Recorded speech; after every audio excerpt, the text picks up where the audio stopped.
They say hunting and fishing can be dated back more than 2 million years. Throughout the years, the historic angler and hunter has steadily evolved into the avid hunter and angler that we know and love today. Welcome to the Outdoor Defiance podcast. As you listen, you will hear comical stories, companies talking about their products, researchers talking about their research, and overall ways to help you become a better outdoorsman. Welcome to today's episode. What's up, guys? Welcome to episode 45 of the Outdoor Defiance podcast. This week's guest is a few hours east of us in the big state of Arkansas. We'd like to introduce you to Tate from Triple R Woods. Tate has built a platform based off waterfowl and has transitioned into the archery world. Everything Tate does is self-taught. In this episode, you hear us talk about how to stay sharp during the off-season, the most common technique-related issues that archers have, and how to fix them, how to find archery equipment that fits you and your needs. We dive into the hot topic of public land and selling public land, and overall just have a great conversation about deer hunting. Thank you guys for tuning this week. God bless, and we hope you enjoy. Well, Tate, thank you for coming on today and joining us for this episode. We're glad to have you on. And, this is another guy we met at the Shot 3D Experience. I don't think if you guys have listened to the last 3 episodes, we've mentioned it. If you don't get the point now, it's not just going there to shoot. You meet a whole family. So definitely, right here, Tate, we met him at the Tacticam booth. And then we didn't end up getting to shoot with you, but we've definitely got to see some of your videos. So thanks for coming on. Yeah, man, appreciate it. You guys, when you whipped that drone out and started flying around, I was like, okay, these guys are pretty serious. So I get to know you guys. Yeah, we just kind of kicked off our videoing a little bit, kind of upped it a little bit. Which, if you've listened to the podcast, the whole story, we pretty much short story is we lost pretty much all of our footage when we started, 6 years worth, and we've had to recoup. And then so we just pretty much all graduated college, got our big boy jobs, and now we're focusing 100% on our. Well, I shouldn't say 100% because we have a lot going, but we're putting a lot of time, in the video. So, but so you have a drone too, right? Absolutely, yeah. I've got a couple of them. Yeah, Which I've got a Phantom 3 Pro and a Spark. Okay. I was telling you, mine's too big. I can't take it anywhere. It's like a briefcase. I want that smaller one like you've got. That would be so much easier to take places. Yeah, it's our buddy Kyle has I think it's a 2 Pro, or it might be the first Pro, and even that one's just a little bit too big when you're in a crowd of people to take off. And so when I found that 3, I was like, in 3 Pro, I was like, yeah, I'm snagging that. So definitely a game changer. Yeah. So it's crazy to see when we started on the drones with it's like anything else, like how big they were. Mm-hmm. And like, oh man, I wish they could get smaller, but there's no way. And now we're like, holy cow, it's as big as my iPhone. Yeah. That's crazy to see. So kind of introduce yourself and tell everyone, what you do and about your channel. I don't want to give anything away, but go ahead and introduce yourself and tell us what you do. Yeah, well, I'll go back a little ways. I grew up in a real small town in north central Arkansas, Ozark Mountains. It's one of them towns you are in a hurry to get out of and never come back. And then when you get older, you're like, man, I wish I could go back. To give you an idea, the sign in the town says bluegrass capital of the world. So at 16, 17 years old, you're like, this is awful. But, I'm fortunate enough that my family has some land that was homesteaded in the 1800s, and that's where I get to go back and hunt. So in my videos, if I'm hunting in the Ozark Mountains, that's where I'm hunting, which is pretty cool to go back to that, homesteaded land. But I didn't grow up in a hunting family. I grew up in a fishing family. My dad is crazy about fishing. He fished Tuesday night tournaments, Friday night tournaments. We deer hunted opening day of gun season. That was it. The first 2 deer I ever shot at, I was asleep. I got woke up and it's 10 yards away from me, and you just run up, shoot with a rifle, and then the other one, I was asleep in the truck and it ran through a field that we were parked on the edge of, and I just got out and shot, and of course missed both times. We were not deer hunters. We didn't know anything about it. Went to college, played sports, went to college, and I went to graduate to be a coach. I wanted to be a football coach. Did that for a long time. And a buddy of mine was like, hey, you need to take up duck hunting. We're in Arkansas. Everybody duck hunts. It's everywhere. And so he took me duck hunting, and I just got addicted to it. That's what a lot of my channel is just, at the beginning, was duck hunting stuff, duck hunting related stuff and Tacticam related stuff. I kind of got involved in Tacticam and the POV cameras or action cameras and stuff. So that was kind of what kicked off that channel to begin with. After a while, duck hunting just isn't what it used to be. It's so much more work. It's not near as peaceful. Like, it's fun, but man, it's a lot of work. And waking up at 2 a.m. and dealing with idiots on public land, it was just a headache. So I started deer hunting a little more. I actually shot my first deer up there in the Ozarks, and I remember it was a little yearling doe. My dad was like, well, do you feel any different? And I'm like, no. And I shot with a 243. I was like, didn't do much for me. The next year, I shot one with a bow, and man, that was an addiction. That roller coaster of, did I hit it right? Did I not? And then you start finding blood, and you lose blood, and you're back on blood. That adrenaline rush, man, that's what I chase every fall, all year long. I'm thinking about that adrenaline rush. But I got out of coaching. It was too much time, and my kids were getting older. I got 3 boys. I remember we were high school football coach. We were the semifinals. We're 1 game away from being in the state championship game, which is what you plan all year for. Right. And we're out there on the week of Thanksgiving at practice in the mornings, and I'm watching ducks fly over the trees. We got there's a pond back behind the football field. Wood ducks are flying around. I'm thinking about, man, a deer are probably moving today. And I'm like, what, this probably ain't for me. Like, if I can't buy into this, like, I probably, this ain't where I should be. So got out of coaching, and then I started teaching robotics and engineering. So I've been doing engineering, robotics, computer science for probably the last 10, 11, maybe 12 years. So that's what I do for my day job that actually pays the bills.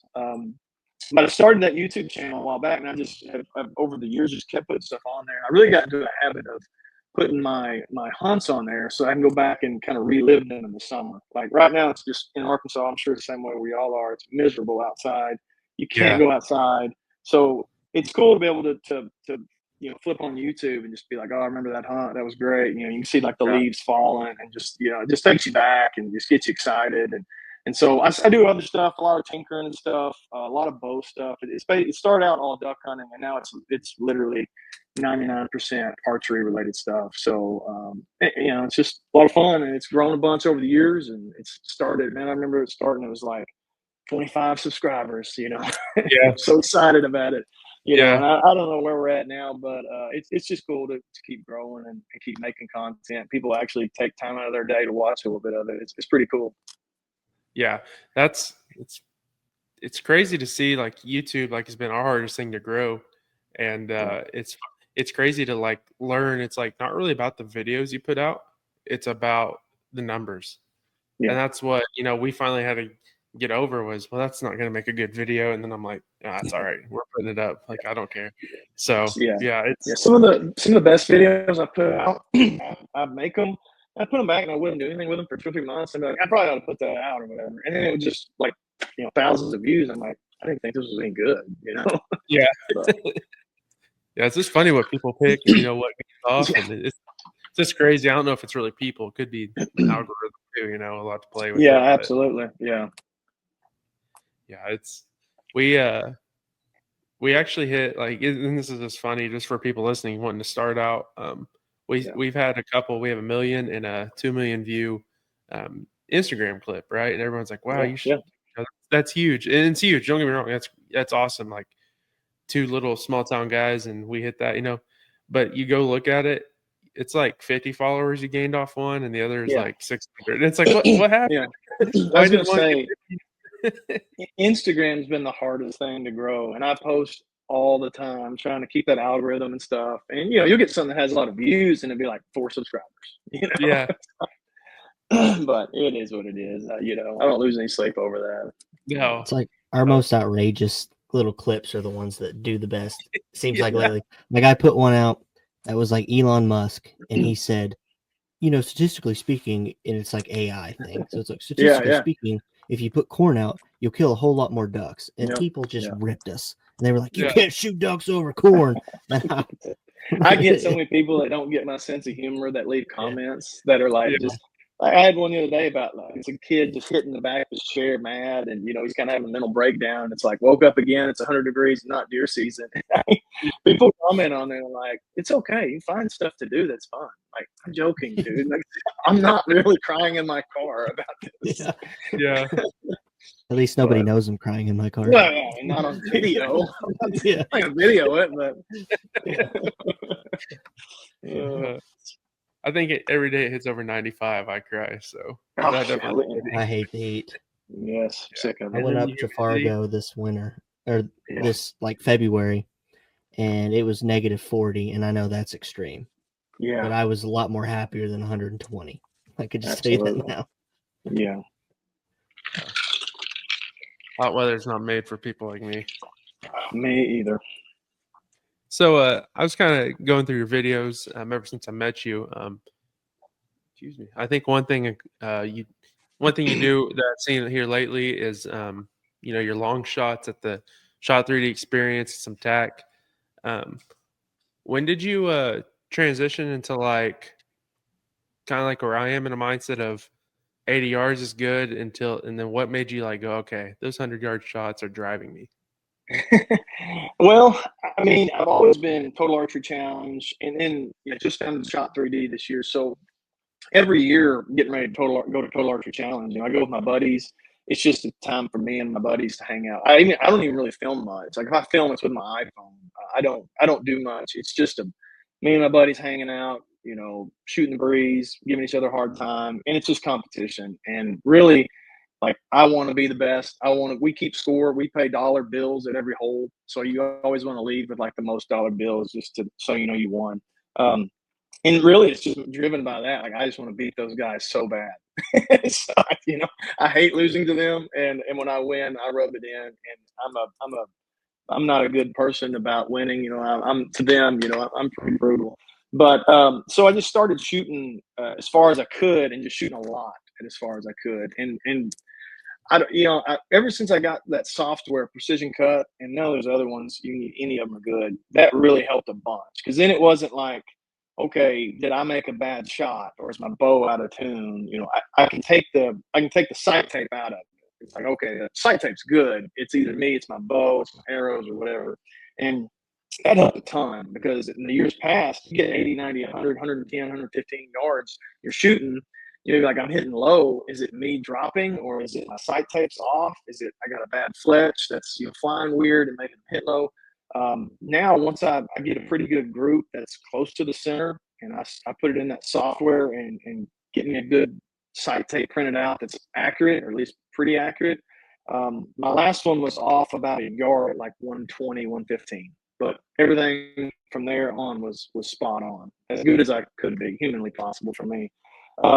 So I didn't have to worry about the sight tape. I could just focus on is the bow steady? Is my arrows flying good? Am I making clean shots or am I punching the trigger?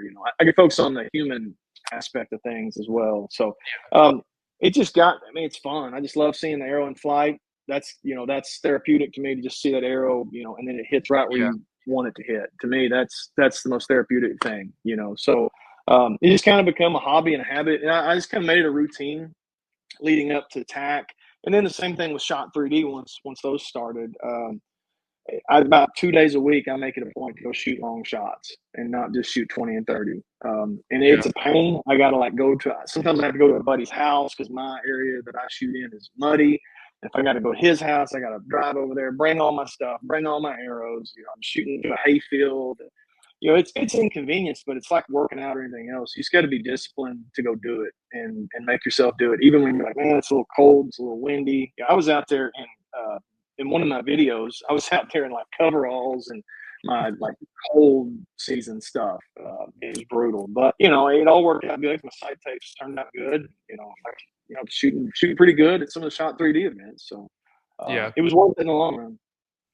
Yeah. So kind of we talked about, your videos of shooting a lot. Kind of tell us what else your channel is about. What other videos do you do? It's mainly just kind of what started that switch from duck hunting to archery and bow and tinkering with bows. I was doing a lot of the things like what I do on the video is what I do every day. It's not like it's something that I don't go do it just for a YouTube video. You know what I mean? Being a teacher, I'm off a lot in summer, like so I make a lot of content in summer, and when it's not a million degrees out, and sometimes I don't film, you know, but like I'm just already doing those things. So like um, one of the videos I'm gonna be working on here pretty soon, I'm working on, but I'll be editing it and putting it out pretty soon. Is like like your practice sessions need to be pretty realistic. So like I've got I'm a saddle hunter for the most part, but this year I'm kind of transitioning to lock on stands, being a little more comfortable. I want to be able to hunt longer, especially during the rut. And as much as I love a saddle, it isn't as comfortable as a lock on. It's just not. So, and I got private land, you know, a couple different places that are private, so I don't have to be in a saddle. So anyway, all that to say, in this area that I practice and shoot a lot, I've got 2 lock-on stands strapped to a tree with sticks already set. I leave my platform, my sticks for my saddle, and it's all kind of in a big circle. And I have 3D targets in the middle. So I'm getting up, climbing up in the tree, and shooting at 3D deer, 3D turkey, and 3D I think it's a bobcat or something. In this heat, just getting smoked down, sweated down. But it's what I do anyway, just kind of get ready. And that's kind of fun and interesting. And if somebody's out there kind of going like, you know, man, I need to be out shooting, but it's boring, and they maybe watch this video and they're like, you know, that would be fun, so I should do that too. It makes sense. Yeah. Just a lot of archery related stuff, tinkering around. I go through bows like crazy. Like I get a bow or 2 every year. And I know it annoys people. Some people get annoyed by that, but they're like trucks, man. I want to try them all. I want to try every different one. So I'm always wheeling and dealing on bows. So I'll get a bow and I'll set it up and I'll make a little video on that, shoot it, sight Tate, get that sighted in, kind of doing some reviews on some stuff. So people send me stuff and make some videos kind of reviewing that stuff, which everybody kind of does that. It's kind of the time of year where I start getting into like suits and if you want to call that camo, my hunting gear, kind of what I like, what I don't like, stuff like that. So it's just a little bit of everything, anything and everything related to hunting, deer, and archery, bows. Yeah. So one thing I caught on is your overland deer rig. Kind of tell us about that. Yeah, speaking of videos that don't take off, that one never took off, and I thought, man, this would be so cool. Like I thought everybody would love this. Like, yeah, nobody cares. But anyway, I've got my buddy that's like my best bud that I hunt with all the time, and we go up and we scout and we run cameras and everything. He is his kids are like super active in traveling softball, traveling t-ball, cheer, dance, all that stuff. So he's gone a lot, and for like 2 or 3 years in a row. And I've got videos out there on my channel where he would like late October, early November, he'd be like, man, I got an all weekend t-ball tournament or we're going to Disney World for some cheer competition or something. So I'd be like, I gotta go by myself to hunt if I want to hunt, which it's late October, you got to go. And so I ended up just sleeping in my truck. And I kind of like that. It was kind of cool, a little challenge, a little, you know, build a campfire, you know, eating campfire stuff. Well, I was doing it in a Nissan Titan, and I was just sleeping in the back seat, which was not comfortable. You couldn't stretch your legs out. You just got rough, you know. And so I was like, this last year when I did it, I was like, I'm done with this. I'm going to either get a tent or a camper shell and a tent for this truck, or I'm going to get something that I can put that stuff on. My truck was getting up there in miles and stuff. So I was like, this spring I made a switch to a Jeep Gladiator, lift kit, winch, you know, all that type of stuff. I put an overland vehicle system camper shell on it that you can put a rooftop tent on top of, which I'm going to be getting one of those. It's hard to buy one in July when it's 100 degrees and you're not going to use it. So I will be getting one at some point, and I'll make a video about that. But I just want to be able to go up there and just pop a tent up and either take a midday nap or sleep, you know, and get back up and hunt again. And I've had the same thing on public land where you go out and you kind of expect it to, you know, Friday night hunt. You don't expect much, and it turns out to be great. Deer moving. You're like, man, I'm going to be back here in the morning, but I got to drive 2 hours home, 2 hours back, get a little bit of sleep. I'm like, it'd be cool just to pop a tent up, have some clothes in there for this situation, have a little dehydrated meal there. And, you know, so that's my goal, is to make something like that and be able to just, if I need to stay, I can stay and be comfortable and out of the weather. One time in one of those videos, I slept under the tailgate on the ground, but the only shade, because it was middle of the day, was under the tailgate on the ground. Yeah. So I'm just trying to avoid that again. I want to get a little more comfortable sleeping arrangements. But I think it'll be a really cool setup. Yeah, and I hope this spring just to be able to kind of do some overlanding content with my kids and go camping and stuff. The Ozarks are a beautiful area, so I mean, there's a lot of creeks and waterfalls and stuff like that to go just explore. So, have your kids started hunting yet? So I've got two older ones. One's fixing to turn 14. The other one just turned 11. My 14-year-old is not an outdoors kid. I've got a younger one that's 4. He just turned 4 years old, so he's definitely not hunting yet. But my one that just turned 14, he's not an outdoors kid. He's just not. He's a video game kid, which at that age I probably was too. It's a funny story about him. Oddly enough, this is totally off subject, but saw a thing on Facebook that said, work out with your kids, make a father-son bond and stuff like that. So today I was like, hey, we're going to go work out. And if you work out with me, I'll give you some extra time on your phone. We kind of limit all that stuff. So we're working out, and he's doing a pretty good job. We're right at the end. We've got one more set of this last thing we're doing. And he's just kind of got his head down. I'm like, what's wrong with you? He's like, man, I just ate too much. I'm like, everybody ate. It's all right.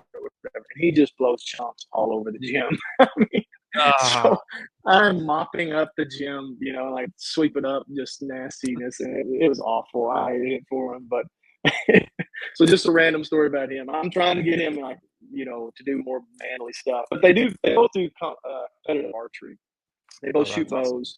And they're both good at it. They both made nationals the past 2-3 years, so they're both really good. Now my middle one, Reed, he is an outdoors kid. Like he shoots deer, he kills deer. He wants to get all the tags and get tagged out. And I mean, he has a deer that we called Lucky. I've got a video of it from probably 2 or 3 years ago.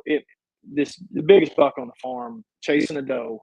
Walked probably 7 yards from the ground blind we were in. And he's got a 243 trying to look through a scope at 7 yards and find it. And he's just so shook up. Of course it gets away, but it was just an awesome experience. And he's ate up with it. Duck hunting, deer hunting, shooting bows, everything. He's the one made after my heart, I guess, if that's a thing. Yeah. But, so yeah, he's my killer of the family. Yeah. That's awesome. And then you said the 4-year-old, we'll figure out fast on that one. A couple years. Man.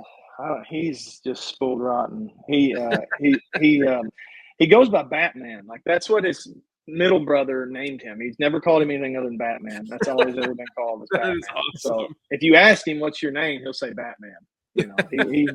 He's gonna be a screwed up kid one day when he gets older and learns that he's not Batman. But for now, it's cute, I guess. That's hilarious. I'd like to. Let's take a half step back. I have a question about your camping. Is there like a dream hunt or something that you're just like, I want to go do that and do this camping style? Like, is there like a bucket list thing, numero uno?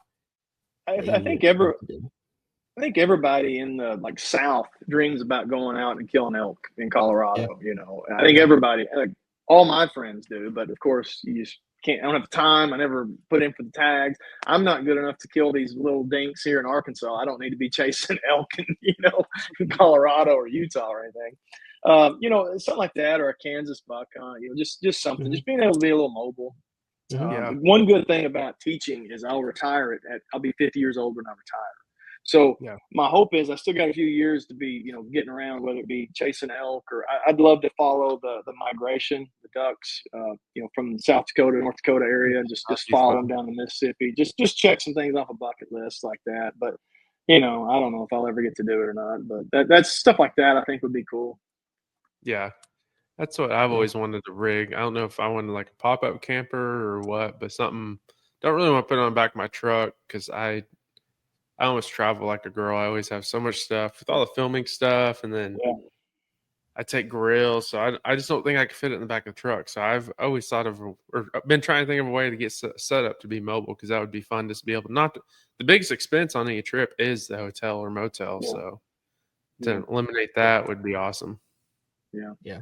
I just texted Taylor today about something I would love to do. We're going to do one of them at one point. I'd love to go chase like one of those rare trout, like in the wilderness, like Gila trout or something, or like an Yeah. Apache trout. Yeah. There's like endangered trout species, like just go camp and, get after them and say, if you caught like one or two, it's a trip. You know what I mean? Yeah. Like, heck yeah, we just caught 2 Gila trout. This trip made, We just That'd be got back from Yellowstone not long ago, a couple weeks ago, and I thought it'd been awesome to just go up to Yellowstone and just camp in the back, on the rooftop tent, and you fish for trout, just explore and hike, and it would have been, other than driving through Kansas with a Jeep Gladiator, it would have been an awesome trip to do that. Yeah. Driving through part of Kansas, regardless, can be pretty hideous. No matter. Yeah. Yeah, I know what you're saying with the wind, but Oh man. I wish it was different, like seeing deer everywhere. It's like Yeah. you hear about Kansas and you're like looking for these monster deer, but they're just smart. They know how to. Just windmills, all you see. Yeah. hey, you see some weeds. Lots of cows, and that's about it. Dead grass. I always look for those famous pronghorn they talk about on their website. Apply for this pronghorn tag. Yeah. Never found one. I'm out there looking for them. I'm like, this is a scam. Yeah. That's funny. Let's take a break from this podcast and talk about some awesome products. Hey folks, let me tell you about GritKnives. They're not just your average knife company. They're all about high quality, affordable, and unique products that'll make your outdoor adventures legendary. From limited edition pocket knives to rugged fixed blades and precision scalpels, they've got it all. Plus, their logo wear will have you repping the brand wherever you go. So whether you're out in the field or tackling everyday tasks, trust GritKnives to be your go-to for top-notch gear that won't break the bank. Are you looking for some of the best sounding turkey calls on the market? Then look no farther than JAG Calls. Since 2022, Team OD has been using their calls and have had great success doing so. Two of my personal favorite calls are the Mother Clucker and the America. And I mean, if it has a name like that, it must be good. Check out JAG Calls, that's JAG Calls, out at jagcalls.com. Hey, and while you're at checkout, use OD 2024 for a discount. Once again, OD 2024 for your discount. Now let's get back to today's episode. So something you mentioned a little bit ago, I want to kind of get into. Another reason why I brought you on is talking about, how can people stay sharp shooting throughout the summer and the off season, I should say, so the spring and summer.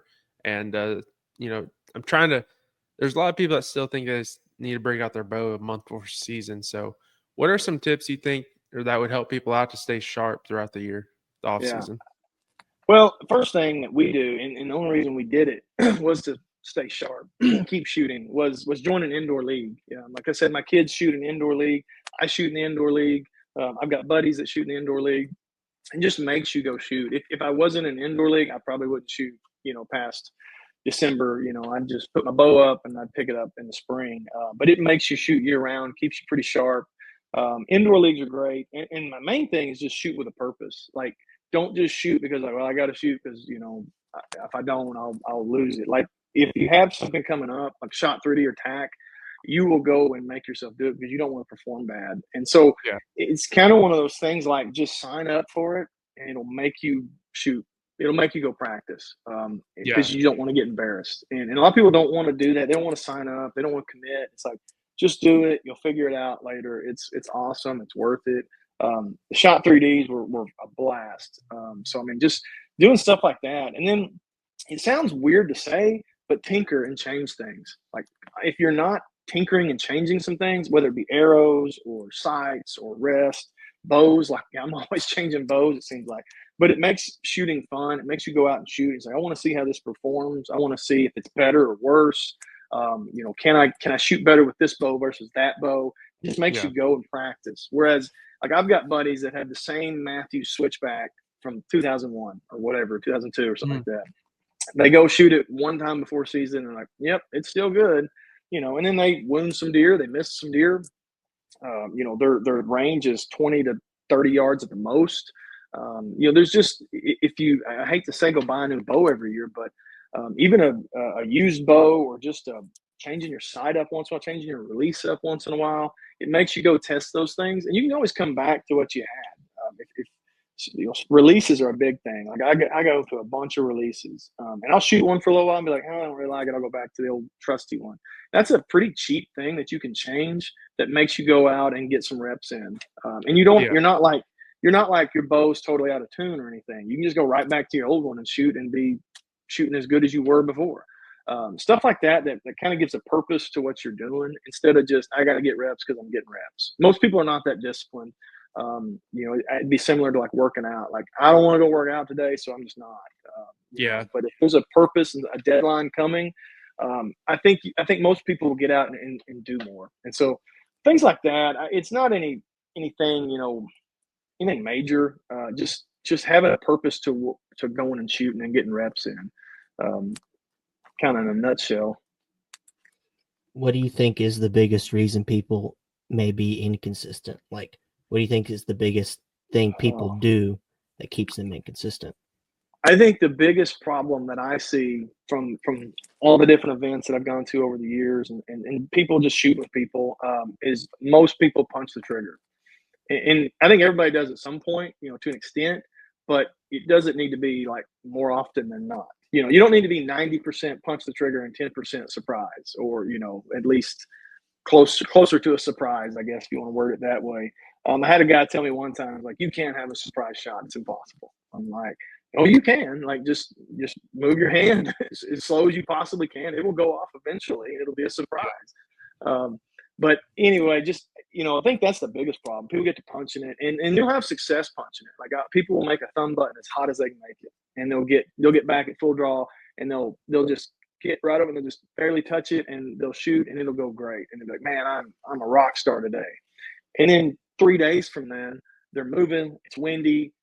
They've got a little target panic. They can't get their pin to move over the yellow or the vitals of a target or whatever. And then they're just trying to do drive-bys and just trying to slap the trigger when they drive by. I work with a lot of kids. Being that my kids are in a youth, I'm one of the coaches for this youth archery club. And every kid that starts out just immediately, just whether it be a thumb button, they just slam it, or they're just doing an index thing and they're just slamming it. I got my kids on a hinge release as quick as I possibly could.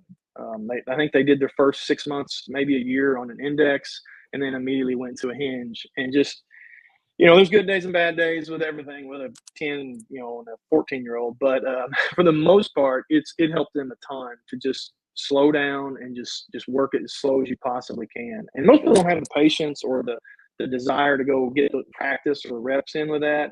But man, it makes a difference, I think, to me.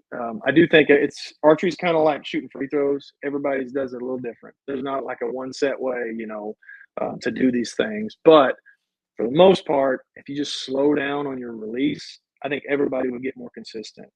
And the second thing, a bonus one, I think a lot of people's bows aren't tuned. I think a lot of people, they get a bow, they buy their bow, they leave the shop, and they don't come back in unless something major has gone wrong. I've got a complete bow shop in my shop where I do all my tinkering and filming and everything. And I'm not an expert by any means, but I can do a lot of stuff, at least be dangerous at it. I still go into a bow shop a lot, and I've got my bow tech guy is really good, and I go in there and say, hey man, look this over, see what you think. And sometimes he'll give me crap about my D loops and my peak ties, but he makes sure like everything is straight, square, and shooting good.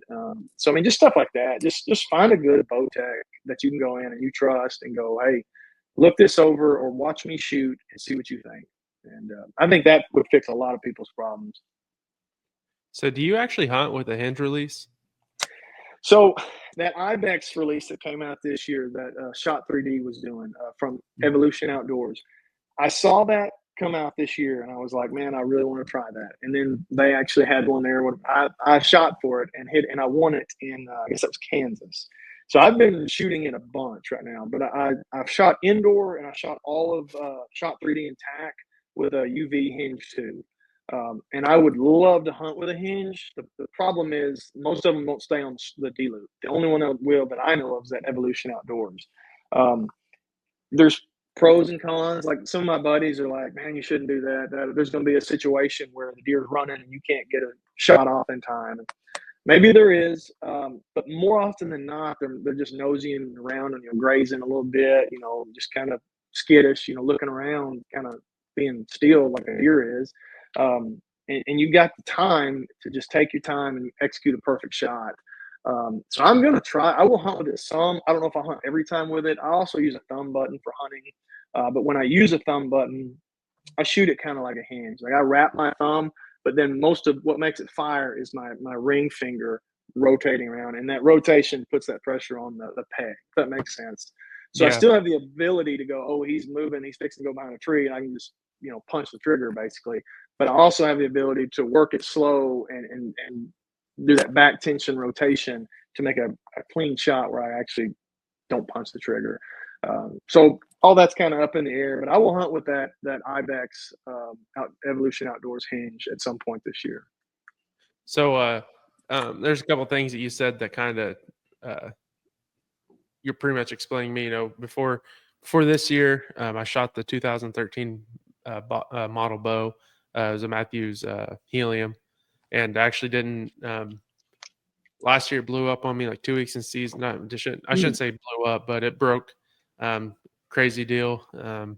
When I was in full draw for a doe, but so then I switched to another bow that I hated, which was my backup bow, which is no longer with me because I sold as fast as I could because of this. Shot my biggest buck to date. Thought I put a good shot. Couldn't find it, and of course you got to blame something other than yourself, right? So I blamed the bow, and so we went to the Backwoods show. I ended up buying a new bow, which I'm doing a video over now. I got the lift, have it set up. Got a pretty good deal on it, so I spent a little extra money and got that site that we talked about through Instagram. So Yeah. I've never tried a hinge. All right, so you're looking at shot. I show up, pay the novelty ticket to shoot that the Ibex, right? Can't get the hinge to, like, I'm literally about to pull back and it's breaking over, and everyone's trying to explain to me how to shoot it, and I'm like, I'm doing it, and they're like, well, I don't know what's going on then. And then so that was Kansas, wasn't it? Kansas. Yes, Then, Kansas. Yeah. Arkansas, I tried my own because I have a thumb release, so I was like, I'm gonna try my own. Or I was shooting really good. Of course, I get there, wasn't shooting the greatest on the Ibex, and then come back to home state of Oklahoma, pull up. I'm like, give me the hinge. I'm learning now. I'm like, I'm just gonna do it. Well, there's a couple guys there, and they kind of walked me through it, and I was like, all right, that's what I was doing wrong. I didn't realize the whole pressure deal in my mind. The science behind it didn't match up until they showed me, and I was like, I'm an idiot. I should have figured that out. And I actually got entered 10 times out of 12 tries in Oklahoma. So I'm definitely going to move towards the hinge. But my thought is the first few shots I was shaking so much because I couldn't get to the vibrate or the click before it went off. So then I would all of a sudden just rip it, and it never turned out like anytime you rip or anything like that. But that's what my worry is. If I was hunting with it, if I couldn't get to that clip, would I miss that shot? Because I don't know about you, but we hunt around a lot of oak trees up here, so we have windows of when we can shoot in several situations. And that has been my biggest worry. Like, what if I got back and I couldn't get to that? Which I know you can change the settings and all that to fit you, but that's why I asked that. Yeah, I mean, that's always the fear, that you've got a small window they're going to walk through, and you've got to make it go off at that point. So one thing I'm going to do, and this is another video that I'm going to make just because I do it and maybe it benefits somebody, is there's like 3 drills that I read about in like Outdoor Life years ago, long time ago, that I started doing, and it helped. And one of them was like, draw back and hold for a minute and then try to make a good shot. Maybe in 2 minutes. That sounds like a long time, but at least say a minute. And I would get like my phone, I'd get it full draw and say, all right, Siri, make a timer or whatever. And I'm hoping my phone didn't just make a timer, but anyway, and then you try to make a good shot. The other one was get it full draw and make a shot as quick as you can. Like it had to go off within 5 seconds or something crazy like that. And there was a few other drills, but those 2 were kind of the big ones. And there's scenarios happen like that where you're either at full draw and you got to hold it for as long as you can, or you got to make that quick shot as quick as possible. So I'm going to run that test with that hinge, that Ibex hinge, and with my thumb button, and then probably with just my index. Like I actually have a B3 hawk or hook maybe that I keep in my bag as a backup release. And so I'm gonna do that as quick as I can drill, and see how it goes. Most of the time that I've seen with a hinge, if you dump a hinge, you're going to hit just a couple inches to the left. That's what my kids, like if my kid is shooting and they're all hitting pretty close and then one of them just hits left 2 or 3 inches, like you dump the trigger. He's like, well, so, I don't think from my experience at, especially at 20 and 30 yards, I don't think you're going to like miss and not kill the deer. The chances might get in the shoulder depending on which way it's facing. But you think about the vital and the kill zone of the deer, I think you're still going to get in there and get them, even if you do have to dump it, unless it's just a crazy, like, a huge miss when you dump your release. But those would be, again, those kind of things that everybody needs to go out and practice and get those reps in your yard and see, like, what happens when I dump this release, or what happens when I punch this trigger. Well, the pond at Oklahoma is what happened a couple of my arrows when I dumped. It was like 2 foot over. I was so bad. But it was a fun. The novelties were fun. We didn't go shoot because we had the booth there, and we didn't really want to. And we were doing the bow giveaway, so we didn't want to miss an opportunity to get a drawing entry, right? So, but the people that shot the courses, they said, don't do it midday. Make sure you go early, because they would come back just absolutely drenched in sweat. Yeah, well, while y'all were there having a good time shooting bows, can be my dated dad, back again, more than 2 million fisherman. years. We were at Lake Throughout Fork the in years, Texas the historic fishing. angler and We got in hunter the has truck steadily after evolved into the one of the avid days, hunter and it and said like angler that we 113 know on the and dash, love which I'm sure was a today. little inflated. Welcome to We were the fishing Outdoor from 6 Defiance a.m. to 3 podcast. p.m. We As did you that listen, 3, you maybe will 4 hear days in a comical row. stories, I was like, companies this is talking brutal. about their I was products, hurting. researchers talking about their research, Yeah. Then I and really like that you overall said ways how to you help you use your become a thumb better release kind of like a outdoorsman. hinge. I'm going to try that. Welcome to I today's did never episode. think of that until you just said it, but I'm going to try that method out. Yeah, play around with it. Another thing that kind of I feel like a lot of people they miss out on is feeling comfortable with their equipment, right? So I feel like when you said tinker with it and all that, figured out, that's what, that's a really good way to get comfortable with what you have.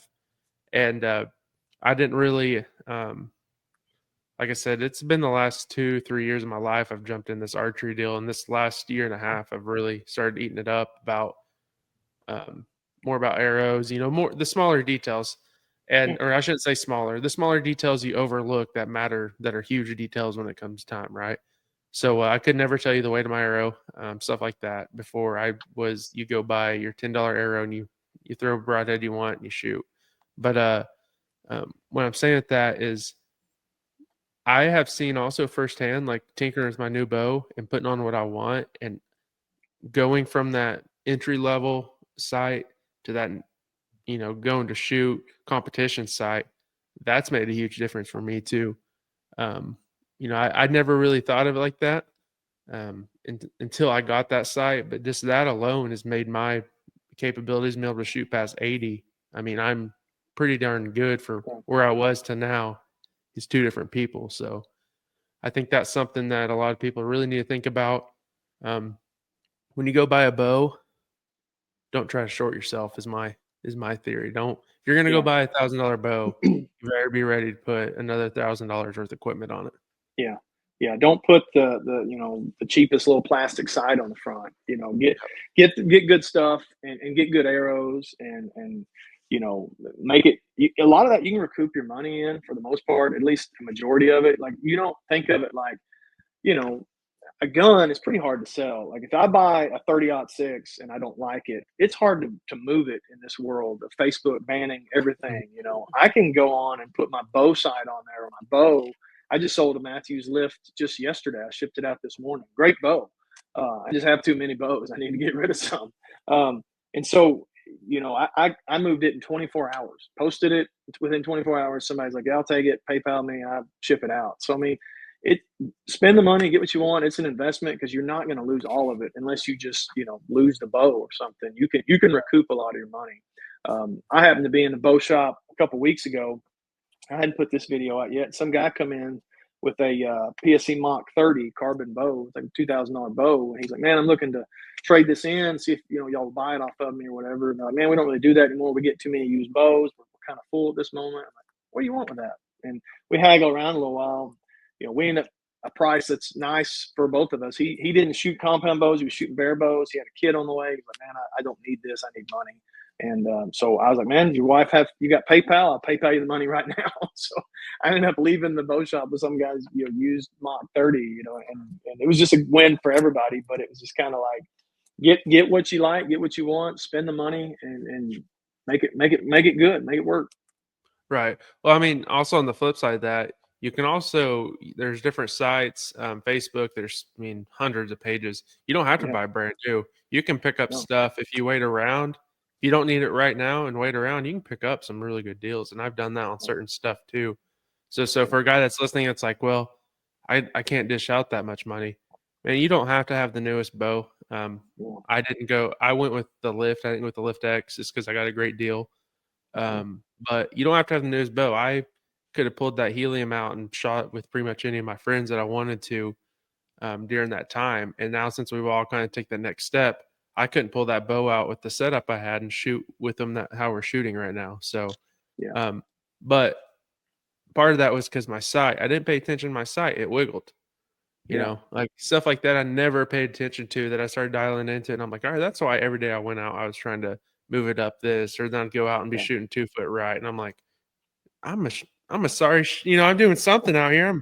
I'm pulling, I'm something. But since I've upgraded to that next step, man, I put it on there. I might have small adjustments because I go to these shot events, and then I end up shooting 2 foot right on the buffalo at 100, and I'm like, oh, I need to move my sight. Well, it's not because I'm definitely not thinking in my head, well, I've been shooting all day. I'm not as strong as my on arrow 1, so I'm shaking a little bit more. But so then I come home and I'm always like, all right, why am I this far to the left now? So, but other than that, that's just a me issue. That's not the equipment. So yeah, you can definitely pick up stuff.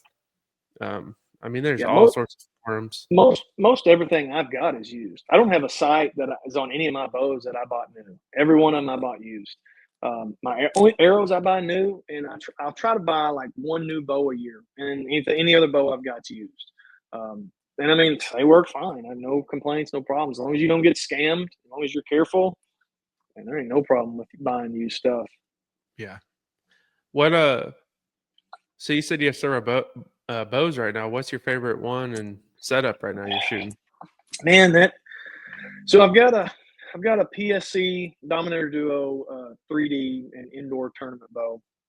It's a good bow. I like it, but it's indoor stuff. I just sold the Lift 33. I liked the Lift 33. I shot indoor with it. It was my backup hunting bow. Matthews obviously is a great company. I've shot Matthews for a long time. I just could never get right with it. I couldn't get what I didn't like about it was I couldn't just adjust them on and be like, let me see if I like a little longer, if I like a little shorter. Let me see if I want maybe I want to try 90% let off or 85, or you had to go buy a $60 mod every time you wanted to tweak that stuff. And if you're like me and you tweak and you adjust stuff, that was tough. So I just had to shoot it the way it was, and it shot fine. But anyway, I just had issues with it by myself between me. I've got a Mach 30 that I just picked up. It's a great bow, super light. I'm waiting on some new strings. The strings that are on there, the strings that came with it. So it's only pulling like 67 pounds, I think, maybe 65. It should be 70. I preferably wanted a little over 70. I want a little rocket ship out of that thing that just sends them fast. My favorite bow, though, is that Mach 33, that PSC Mach 33. Whatever they're doing at they call it full draw stability, and it's the dynamic brace height. And I've tested it, and I started making a video of it. I thought, man, I think I'll come off like an idiot. Like somebody a little more professional should probably do this video. But if you take those bows at full draw in a draw board, and you have a stabilizer on the front, and you try to move it an inch to one side or the other, and you use a scale like to pull it 1 inch, to pull the stabilizer 1 inch at full draw. If you check that in a Matthews and then a Hoyt or whatever, the PSC takes way more force to pull it 1 inch to the side. So when you're at full draw, it's like it requires more effort to move that bow, like the torque of the bow, if you want to call it that, left and right. That's what they claim, the science behind it. I've tested it with stabilizers and full draw and all that. And the PSC Mach 33 was way harder for me to move the front stabilizer 1 inch to the left compared to my Matthews. And they've got their own technology. It's a very good pointing bow, but that Mach 33 33 is about the perfect string angle for me, like the string as it comes back on your nose and where your head is. The 30 is a little shorter, so I'm leaning into it a little more. I think that makes some inconsistencies left, right, and you're getting pressure with your nose on the string. It shoots great, but the 33 is the right length of riser, and that full draw stability or whatever science, black magic they've got going that makes that happen is super stable and super steady, and the pin float's really minimized. I've also got, my kids have got bows. I think my kids have 3 bows as well: a TRX 38, an Elite Ember, and I guess another Elite Ember. So I don't know. We got a bunch of bows. There may be a couple I'm forgetting around there. And I tried to order a Darton. I ordered a Darton Sequel 33 ST2, and 12 weeks later it hadn't come in. So eventually I'm like, man, I canceled the order. Like, the new bows are going to be out here in a little bit. Like, I'm not going to. And I've really been looking around at the prime form. That bow is really intriguing to me. I've shot it.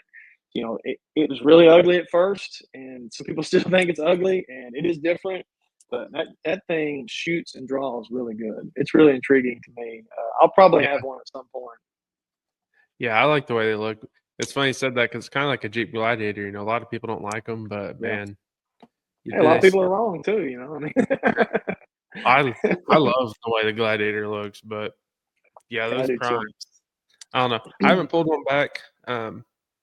Yeah, find one to shoot and just see. It makes a weird noise when it goes off. Like, it's a different sound when it goes that's off. what I've heard. But the draw is smooth. It's fast. I mean, it's the one I'm really wanting is like bright red. Like, I may throw a Razorback sticker on the front of it. It'd be the sweetest looking bow ever. Now, it would inevitably let me down in the 9th inning of the championship game and just choke and kill me, and I would be mad at it. But it looked good. Yeah. It would be a loser of a bow, but it looked pretty. You'd go draw back on a 200-inch deer yards and blow up. Yeah, exactly. It'd drop a pop fly. Rough, but yeah. So our buddy Kyle, he bought he does this with us. You met him.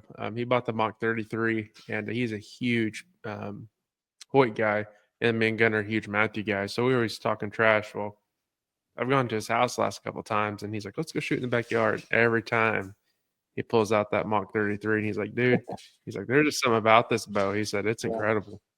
It's hard to explain. Nobody wants to pay the price tag, and I get that, but I mean, it is an incredible bow. And I was a Matthews guy, diehard. I had a Switchback, a Z7, a VXR, Matthews lift. Like, I've been a diehard Matthews guy, and I like them all. Like I said, I want them all. I wish I had every bow that they made here, and I can just go take one out on various days and shoot it. And they're all a little different for whoever's, everybody's different. It's like a free throw. And man, some of them you find that fits you, and it's just hard to beat. Yeah. That was like me with the helium. I mean, I don't know what it is about that bow, but me and that helium got along for many years. Then I still have it. I'm going to fix it eventually. Then I have a Switchback, and I'm going to work on that an incredible one too. bow, man. Oh, the only problem. You know what the crazy thing is? Yeah. What? Go ahead. I was going to say the only problem with Switchback. the only problem with Switchback is if you shoot it, you can run down there and grab the arrow, But other than that, it's going to hit what you pointed at. It's a great bow. Yeah, that's what I thought was crazy. The one I have, a guy's dog chewed on the grip, and I didn't realize how expensive those things are these days. Huh? Yeah. Did you buy it from somebody? Yeah, not my dog. Heck no. Well, I know that, but those grips are like $150, $200. Yeah. For the original wood grip. It's like, golly. Yeah.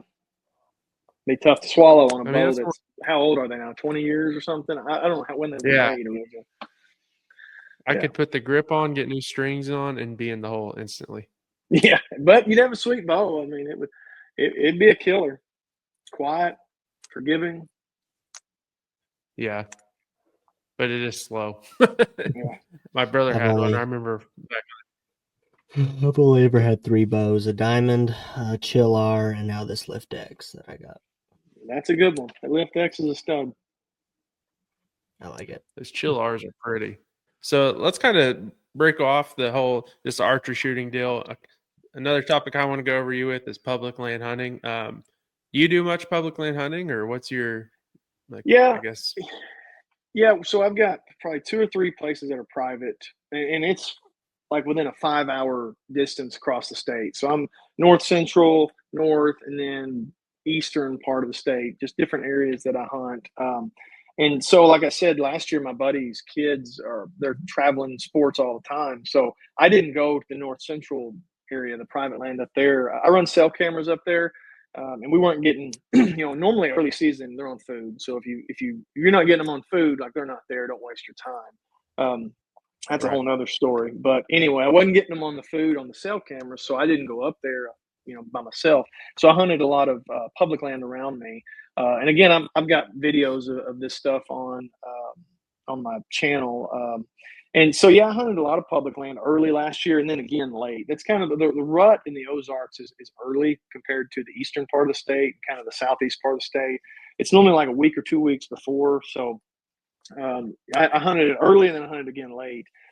Man, it's public land in Arkansas. It's not too bad. The deer quality is really good, especially compared to the Ozark Mountains. Like the biggest deer, I saw the biggest deer I've ever seen, probably the biggest 3 deer I've ever seen in my life in like on the hoof on public land last year coming out of a swamp.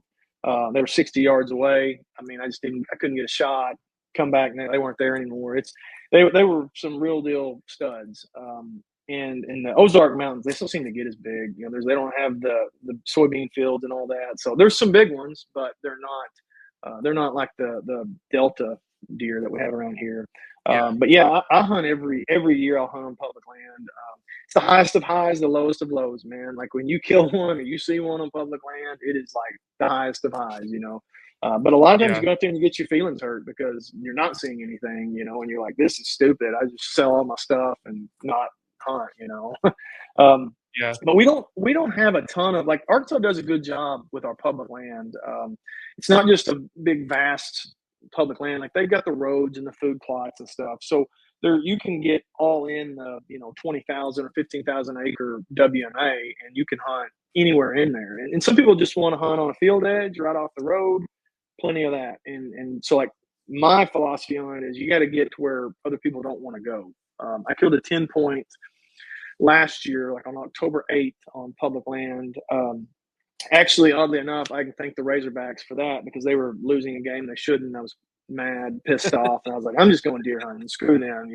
So I went out and went deer hunting and killed a 10-point. So I appreciate them for letting me down as usual. But you gotta go where no one else is willing to go. The biggest problem I have on public land isn't people. It's the dogs from rabbit hunters. Like I'll give you one example. Last year we're getting ready to go. It's the rut. It's November. I think I don't know when gun season was. It is late November. Like the rut was going on. Me and 2 buddies, we drive out there again. It's an hour and a half or so away, so it's a little bit of a drive. We pull up in the parking lot, and there are just trucks everywhere, and these little trailers behind them. We're like, what is going on here? We pull up, we start getting out, and this guy walks up and he goes, "Hey man, we're fixing to have like the national rabbit hunting championships here or something like that." So we're like, what? He's like, "Yeah, there's 200 dogs, beagles and stuff here. They're fixing to have this hunting thing in November on public land." I'm like, oh my God. I was like, well, where are y'all going to be in general? So we'll go elsewhere. And he kind of told us like the general area they're going to be in. So we went to a different area. But yeah, like these beagles would just, and it happened all throughout the year. That was just like the worst time. They just run through your hunt and they might be chasing a deer. I don't know if they get away from their person or whatever. And then they'd just be running deer through the woods. It almost helped my buddy kill a big deer because some random dog was running them through the woods. So that's frustrating when you've got spots that you're getting pictures of like good bucks on in the rut, and then all of a sudden you'll get a picture of a guy on a horse with a bunch of dogs, go through right through there. That's happened probably 2 or 3 years in a row. So it's frustrating, but it's public land, it's for everybody. We just push back to areas where they won't go, where they can't go. I've got a couple spots where I use an e-bike a lot, so I'll ride an e-bike a couple miles down this trail that's closed off to trucks. I'll ride it a couple miles down, get off of that, and then walk another mile maybe to get back in there. And in a couple of these spots to get away from people, I've had to just find trees that have fallen over creeks, that like deep ditches, deep creeks, that have fallen over, and I just tightrope across a tree and to cross it. And I mean, most people aren't willing to do that. So I mean, it helped me kill a deer last year. I killed a buck there last year, and I missed a buck back there last year doing that. So it's just like I said, just gotta get creative. How was it walking back over it with the deer on you? So what I did, I knew that was going to be an issue. So I brought those, I guess they're like cheesecloth bags. You can get them at Walmart, and I quartered it out where it laid. I deboned it, everything. So I came out with a bag and a head, with all the meat in the bag, and then the head in the other one. And I was on an e-bike, so I had it like on the side pouches of my bike. So like horns are sticking out on one side and a bag on the other, and so I had to like walk back across the tree with that. And then I get back to the parking lot and I see this white truck, game and fish truck, waiting on me. I'm like, oh man. I mean, I'm pretty sure this is all legal, but like I didn't ask. Yeah, you're still nervous. I was like, it's the only way I'm going to get it over, so I've got to do it. And they were like, "Where's the rest of the deer at?" I was like, "He's in this bag, I promise." So and they were like, "Oh, okay, no big deal." Like, yeah, that's how you should do it, like. But for a minute, I thought, man, there's going to be some little minute deal that they're going to be like, yeah, you didn't get every piece of meat off or something, between the ribs or something, You only got 79%, not 80. Yeah, right? yeah, you can, yeah. So, but no, they were really cool about it, and it worked out great. I mean, that's the way I try to do it every time, because in Ozark Mountains, they always go down the hill. Like if you shoot one, it's going to the bottom of the valley, the deepest, darkest valley you can find. And so I've drug them out with winches on side by side, like just run a long rope and a winch and just winch them up because you don't want to drag them. But we found that just the easiest thing is just quarter them out where they lay. And once you kind of figure that method out, you don't drag deer anymore. What do you hunt public land anywhere else or just in Arkansas? Just in Arkansas. Like I said, I'm not good enough to kill them in Arkansas. I'm not good. I'm definitely not good enough to be taking on Kansas or Oklahoma or Iowa or anything like that. Man, that we've hunted deer wise Nebraska public land, Oklahoma, and Kansas. Gunnar, have you hunted anywhere else? Not whitetails. On a mule deer in Colorado, elk in Colorado, and then I'm about to go to New Mexico, so I'm kind of stoked about that. But absolutely, I would be too. Those you got to try Kansas. It's just I want to. The whole thing is just fun, just Yeah. the whole experience. It's all broken up walk-in stuff. It's just it's fun just hopping around and trying stuff, and when it works out, you're just like, holy cow, I just did that. You know what I mean? Yeah. It's like one of those things. So. Oh, I'd love to. It's on my bucket list. And being a teacher, it's hard to take off. Yeah, I get that. In September, October, November, like I can take off a Friday here and there, but it's tough to take and go and commit 5 to 7 days somewhere, which I think you probably need to do if you're going to spend the money and get the draw and all that. You need to commit to it. Yeah, that's what we always do. We pretty much go there for at least 5 or 6 minimum. And give it our all. I mean, last year, so we drove 5 hours one way to where we drew out of, and the drive there and back, I put almost triple the amount of miles in the 2 units I was in, just driving up there, looking at the public land. Yeah, and it was just straight every day. If we didn't see what we wanted, we moved, and it worked out. But Kansas is fun. I've always wanted to come down to Arkansas. It's I mean. Living right here by Tulsa, I'm, a couple hours away, but it's always intriguing me. Just a different terrain down there. That's what I like to see is the different terrain and see how the deer use it.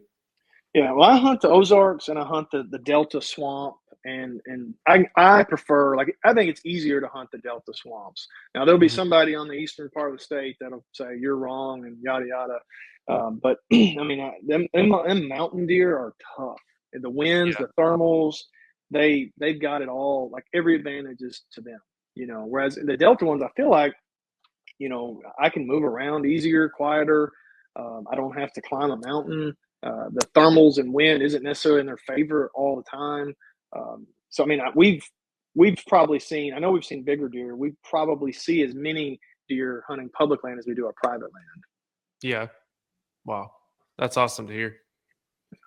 I've really seen more. I shouldn't say that, but like one place I hunt is some huge ag fields. So you're talking about seeing some deer, but they might be 700 yards out. So it's like, I'm not going to get a shot on them, but the places in Kansas, I was seeing numbers, and then Nebraska in areas, but it was tough.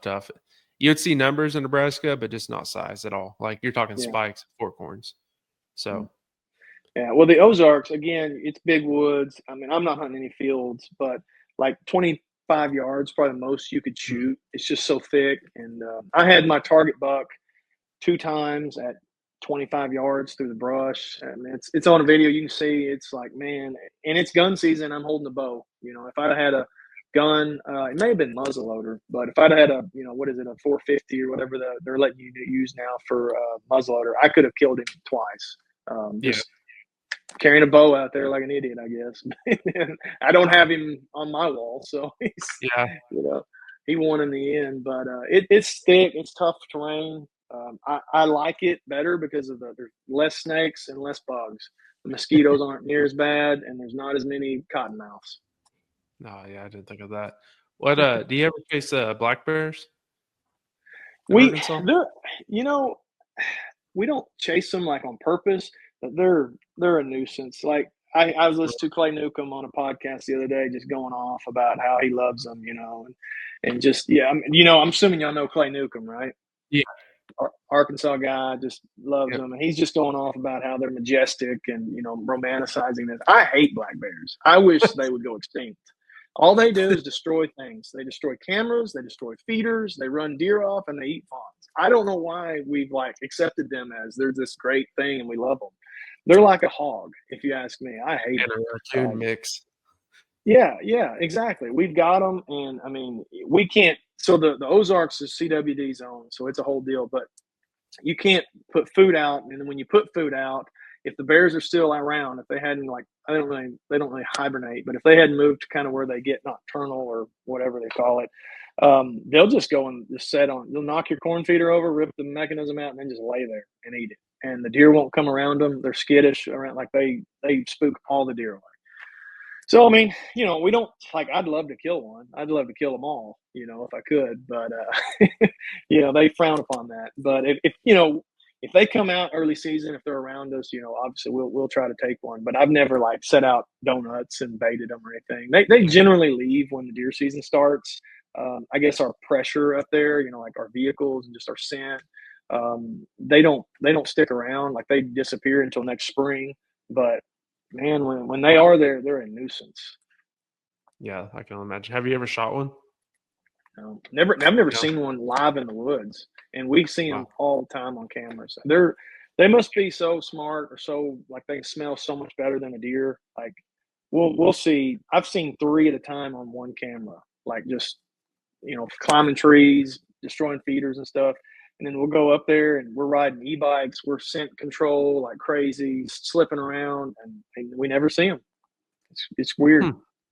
My dad's harvested one when he was younger. He went over to Arkansas. He used to love to go with my grandpa up there because the tag was affordable, and they were always hunting on a budget. So they'd go.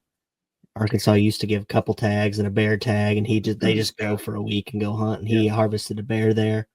I was like 1 or 2. But that was the only bear he's ever seen. If they would open up a spring bear season, I'd be all over it. I would be so pumped about it. I'd bait. I'd do all the donuts and all that stuff. A turkey doesn't really fire me up. You know, I don't care about turkeys. We grew up in the mountains, and Ozark turkeys were everywhere. It's just a big buzzard. You know, it wasn't anything to get out of bed. It just wasn't. Man. We like turkeys. I know, and people are fanatic about them. I've got a guy that goes and hunts on our private land. He's a fanatic about it. He loves it, and I mean, more power to him. They're great eating, but I don't want to climb a mountain for 2 little turkey breasts I could buy at Walmart. You know what I mean? That's kind of my philosophy on it. But it's a lot of work for the, you know, it's like dove hunting. You know, it'd be a lot more work. You know, you get 2 little breasts out of the deal. But yeah, they're cool. I don't know. Big game, I guess, is all more my style, I guess. Yeah, we prefer. I think prefer big game. I don't know. We like the waterfowl and turkeys too. They're pretty fun. We prefer what's in season. Yeah. So if like we've got a good dove field, we'll jump on it. Trust me. Oh, absolutely. Yeah, I love dove hunting. Dove hunting's awesome. Yeah, a good dove hunt is hard to beat. We've had one in a while. Yeah, no. I don't know what's going on with them. So I'm gonna ask you the big question, and it's everyone is going crazy about it. About Senator, is it Michael Lee? He pushed a sell in. Then I saw recently, a day ago, he pulled back all the public land, but there's still some BLM or something.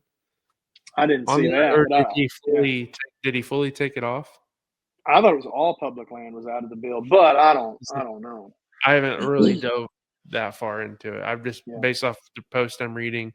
What was your thought on that when you first saw it? The bill come out, the original bill saying sell everything. Oh, I think everybody was sick about it. I mean, I'm not shy about it. I'm a devout conservative, like to the max, and it just makes you sick that that's even being talked about. Now, with that being said, I think it's great that the hunters and I'd say most hunters are conservative, are not just like, we're whatever they say we're going to do because we're conservative. Like we have enough brain power to be like, I like you guys, but I don't like that. So I'm standing up to you on that. So I do think that's a good thing.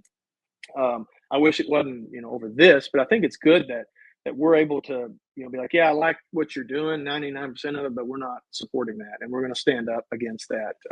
I called my senators and left messages for them. I've emailed them. I've tagged them in social media. And it'd be really easy for like me and you guys too, to be like, this doesn't affect me. So who cares, because this is hours and hours and hours away from us. I don't hunt out west. I've never hunted out west. I'd love to hunt out west, but odds are I'm never going to go to Alaska to where some of that land was, but I get it. I'd be pissed off if they were going to sell my land here in Arkansas. So I'll fight the fight with them, and I'll make the phone calls and do all the stuff, send emails and everything. Because I get it. I'd be furious. I'm hoping it's all ended, and I hope they vote that guy out of office, Yeah, that's what I was wondering if this is going to be the end of his term. I mean, he won't, if this will be his last term is what I meant to say. But my theory, it's kind of like the more you give, the more they're going to take. So it's not in our backyard right now, but if they take someone else's backyard, ours is in the next up, to take. Yeah. Yeah. And the message that I left to my senators, I made a point. Now they probably don't listen to it, but maybe this is the one message they listen to. I made a point to say, like, you guys screwed this up. Y'all can't balance a budget. You can't figure out finances. Don't take stuff from us. Y'all take a pay cut. Lose your salary. This is y'all that can't balance the budget, not us. So I mean, it's infuriating from that standpoint that they screw everything up. Then they're like, well, we'll just take a little more. Like the 50% we're being taxed or whatever isn't enough. We'll take a little more. And just it's getting old, and we're all sick of it. And they've got to learn, like, this is not an option. Yeah, we're not going to be pushed around. Like, that's what we this is kind of kicking an old horse. I mean, gonna have said, but we've talked about in previous podcasts, like we need all to form together and stop getting on social media and fighting within the hunters because everyone else outside's laughing and poking the bear. But it was cool to see people like waterfowl hunters and all that just making a huge deal about it because it's like, hey, it's not going to affect us that we're not duck hunting in Colorado, but if they go after that, then they're going to come after our grounds eventually. So it was really cool to see the hunters step up and definitely say, put their foot down. And I think it'll be another statement point if the guy doesn't get another term because of this. I think that's going to, people are going to be like, all right, let's not poke them because they'll rally up. Yeah, and I thought Donald Trump Jr. would be a little more vocal about being on our side. I was kind of disappointed in that. Again, I'm a big supporter. I'm diehard, bleed red. But, like, I kind of thought him being an outdoors hunter would be, like, kind of the voice of reason. He didn't really say much until I think here recently he said something about, glad that we were able to stop that or whatever. But that was my phone or what? It's how they swung it for me. It was like they were swinging it as like development pieces, not very crucial pieces, and some of that. And I know a buddy from Idaho that he went out with a guy. One of his he went to Boise State, and they were up there, and they killed a world-class mule deer on one of those properties. That was, it was just a tiny piece, but they got a beat on this mule deer that was traveling a bunch. They went and shot that mule deer out there because it was, their right to do so. Yeah, and when it's it's just going to be more rich people buying up more land and turning it into outfitters. Like, who's that helping? What have we gained from that? Besides more rich people, make more money. Yeah, and then they talked about affordable living, and it's like 5 mile state, and Gunner just said his buddy went out and shot one, and it's like you take that money or you take that land away. There's people that can only travel, or 5 miles not out of the state. I'm at 5 miles from the town. There's only people that can travel by bike, and they're trying to go out there to feed their family. You know what I mean? Like, and then of course the turkey I shot in Colorado is a top 20 bird in Colorado, and it was 2 miles out of town. So it's just aggravating that they're trying to take this from us and then say affordable living. How many times do you drive around in towns and just see rinky-dink houses? When this bill came up, I was driving through Tulsa and I was taking the exit, and I looked out and I was like, there's a good 30 acres right here off this ramp that we pay someone to mow. Why are we going to take public ground? Why can't we use this and put up some homes there if this is really what it's used for?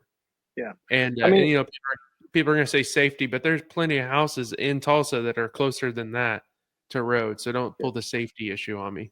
As long as we're spending $1 on anyone other than a U.S. citizen, whether it be, any of these countries, Ukraine, Israel, Canada, Mexico, if we're sending them $1, don't sell our public land.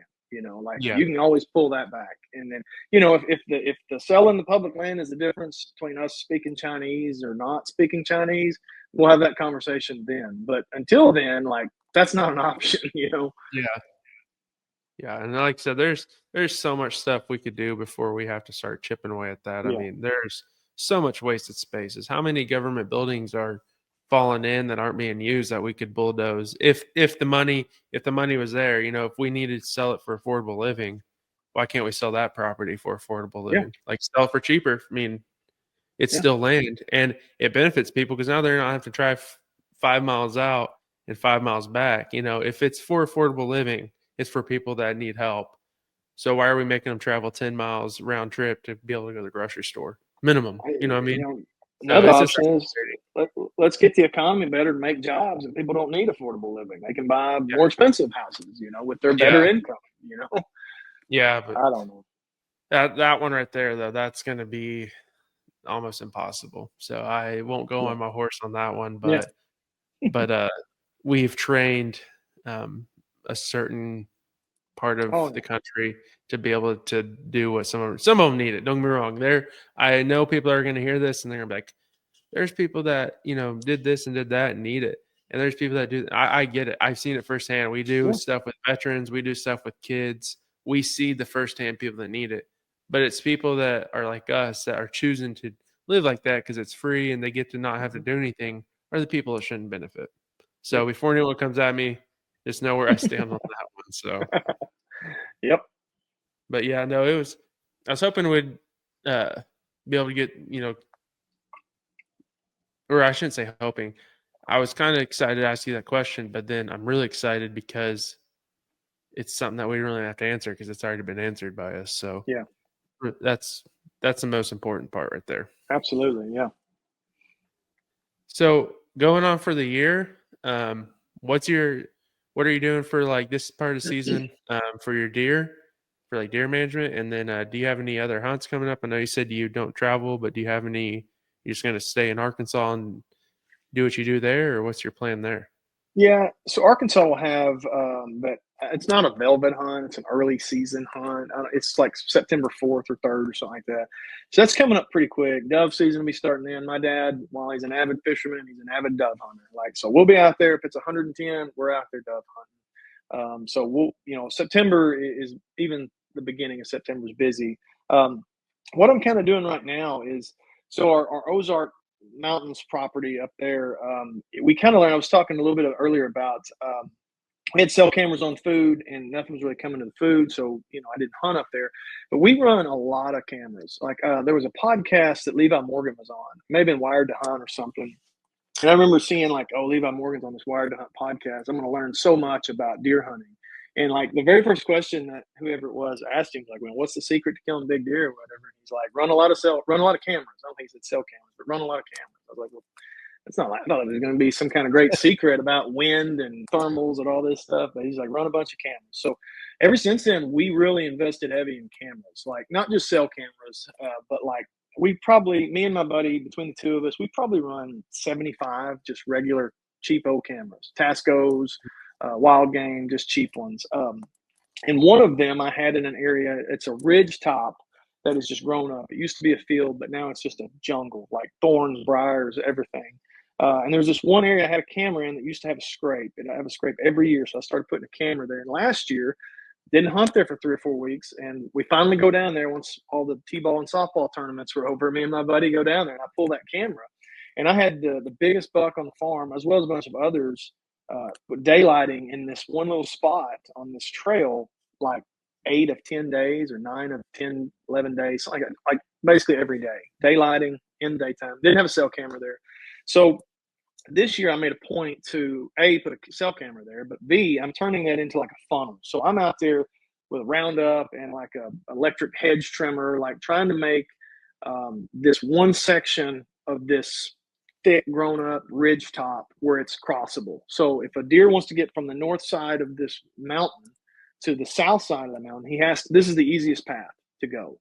So I'm calling this area kind of the brush funnel of what I'm doing. So I'm out there, and every time we go about every 2 or 3 weeks to kind of work up there, whether it be, running cameras and stuff like that, or we're chainsawing roads all the time. It's just a mountainside. Trees are always falling every time it rains.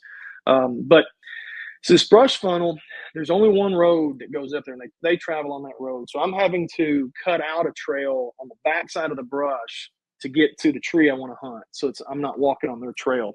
Again, I've got hedge trimmer. I'm spraying Roundup and clipping briars, and I've made like this tunnel with it's like I'm walking in a tunnel because it's just trees and brush over me to get to the tree that I'm going to be climbing up in and hunting. So it's a long project. Every time I go, I try to clear like 30, 40 yards so that I can eventually have a clear path to walk in there without getting hung on anything or hitting anything. That's my big project right now. Get cell cameras out. I'm going to public land tomorrow morning to put some cameras on some swamps and start scouting some swamps. Sweet. Well, hopefully find a big one. I'll probably find a big cottonmouth. That's probably what I'll find. This time of year. Yeah, I can't. I hate the unexpected snake. If I can see it, I'll be fine. But if I walk up on it and it's looking at me within striking distance or a little farther, I'm like, I'm out of here. I hate them all. I hate all snakes. Yeah, I can't do it. So out there, do you put cameras up, leave them year round, or? So on public land, I'll put them up now, and I'll put solar panels on them, LiPo packs, and I will pull them. It just depends, as the season progresses, you get into rut and stuff. There's just other parts of the public land that they seem to be migrating to, and especially so gun season, opening weekend of gun season, the pressure is max. So I will move cameras even further away from the roads and stuff to where they kind of get pushed to, and that's how I ended up killing one last year. Was I moved it to an area that even further away that nobody would want to go to. And it kind of seemed like all the bucks got pushed back into that with all the guns going off. But even with all that, like I still duck hunt. So I end up moving them to some duck hunting spots too, even on my private land and stuff. So I love getting ducks on cell cameras and just monitoring the water. Like it's cold, like did that freeze up or not? And I can go live view or request a video or something. I can see is my water frozen or open, or are there ducks there or not? So I move them quite a bit. Wow, that's cool. We've used the cameras on one of Gunner's leases, and then 3 or 4 years ago I used one on my lease. But that's something I think that I want to kind of take more, use that as more of a tool, because heck, we have jobs now. Some of our places are an hour and a half one way, so it's like, is it really worth driving there on a Friday and see if they're there in the evening when they could have been there that morning and already left in that area. So yeah, that's I'm something I running definitely about want. I'm running about 20 cell cameras, and by the time season gets here, I'll maybe pushing 30. And Wow. it's it's expensive, but for me to drive to the Ozarks to where I hunt and back, it's a tank of gas, which is $100 or more. It may not be that much in this Jeep, but last year my other truck was $100 or more. So if it saves one trip going up there and pulling Tasco SD cards, it's paid for itself, So Yeah. it's a great thing. I mean, they're very useful in using your time wisely. Yeah. And staying out there, Yeah, we all know yeah. big deer don't want you to be in and out of place. So, Nope. all right, Tate.